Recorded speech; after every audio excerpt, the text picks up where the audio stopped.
مسجد اقصی اسلام کی 3 مقدس ترین مقامات میں ایک ہے جس کی طرف سفر کرنا بھی باعث اجر و ثواب ہے۔ مسجد اقصی اپنے آپ میں ایک مکمل تعمیری تاریخ رکھتا ہے جس کا تعلق قوموں کے عروج و زوال اور پیغمبروں کے مابعوث ہونے سے ہے۔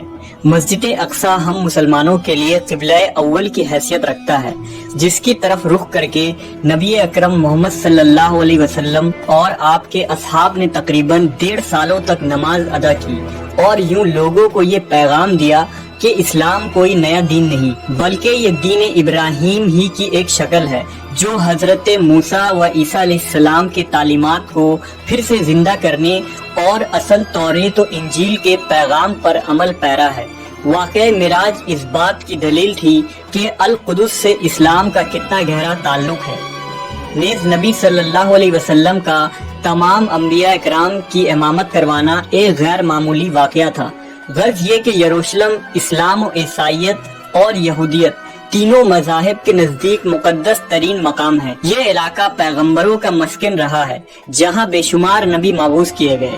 قرآن مجید میں اللہ تبارک و تعالیٰ نے سرزمین قدس کے متعلق سورہ اعراف میں فرمایا، اور ہم نے اس قوم کو کہ جس کو کمزور بنایا گیا تھا اس سرزمین کے مشرق و مغرب کا وارث بنایا کہ جس سرزمین میں ہم نے برکت رکھی ہے۔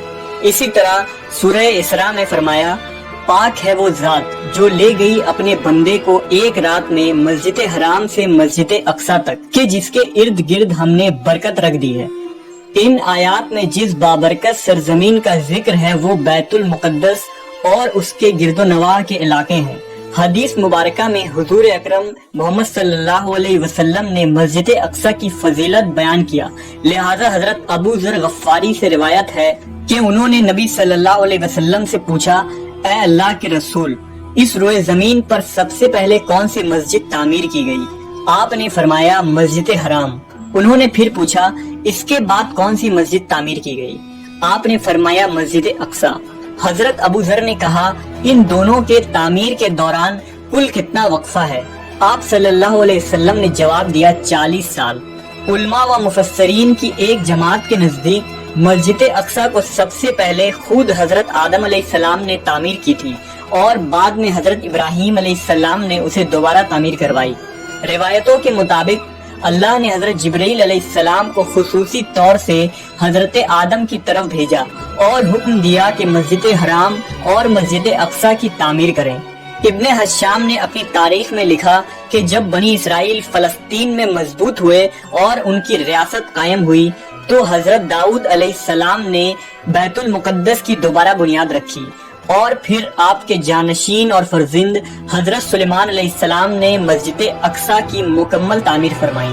غرض یہ کہ احادیث اور تاریخی روایتوں سے یہ پتہ چلتا ہے کہ بیت المقدس کو کئی مرحلوں اور ادوار میں بار بار تعمیر کی گئی، نیز اس کی تجدید کئی پیغمبروں نے کیا۔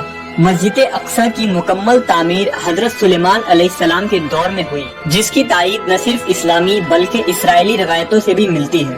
حضرت سلیمان علیہ السلام اللہ کے جلیل القدر پیغمبر تھے جن کی سلطنت مشرق سے مغرب تک تھی اور انسانوں کے ساتھ چرند و پرند، جانور، حیوانات اور جنات پر بھی آپ نے حکومت کی تھی۔ جنات آپ کے تابع اور فرما بردار تھے۔ اللہ نے جنات کو آپ کے تابع کر دیا تھا جو حکومتی امور میں حضرت سلیمان علیہ السلام کے حکم کی تعمیل کیا کرتے اور بڑے بڑے کام سر انجام دیتے۔ لہذا مسجد اقصی کی تعمیری کام میں حضرت سلیمان نے جناتوں کو بھی لگایا تھا۔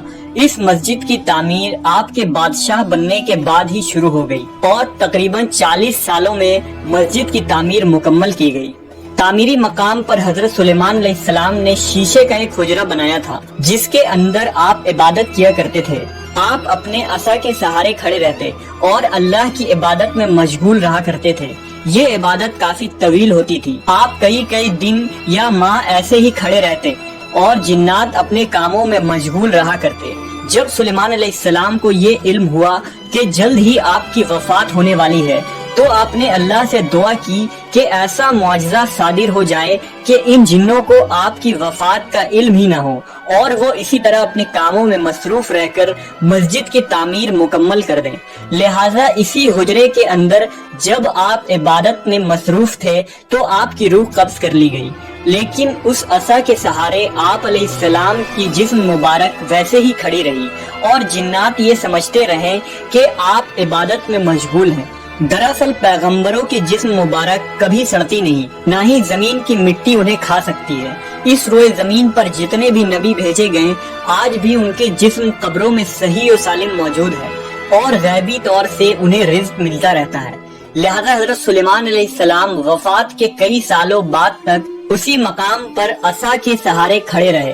آخر کار جب اس عصا کو دیمک کھانے لگی اور وہ لاٹھی کمزور ہو گئی تو آپ کی مبارک جسم زمین کی طرف جھکنے لگی، اور تب جناتوں کو یہ علم ہوا کہ حضرت سلیمان علیہ السلام کی وفات ہو چکی ہے۔ اس واقعے کو اللہ نے سورہ سبا میں یوں بیان فرمایا: پھر جب ہم نے ان پر موت کا حکم بھیجا تو جنوں کو ان کی موت کا علم نہ ہوا، مگر زمین کی دیمک ان کی عصا کھاتی رہی، اور جب سلیمان زمین پر آئے تو جنوں پر وہ حقیقت کھل گئی۔ اگر وہ غیب جانتے تو اس خاری کی عذاب میں نہ ہوتے۔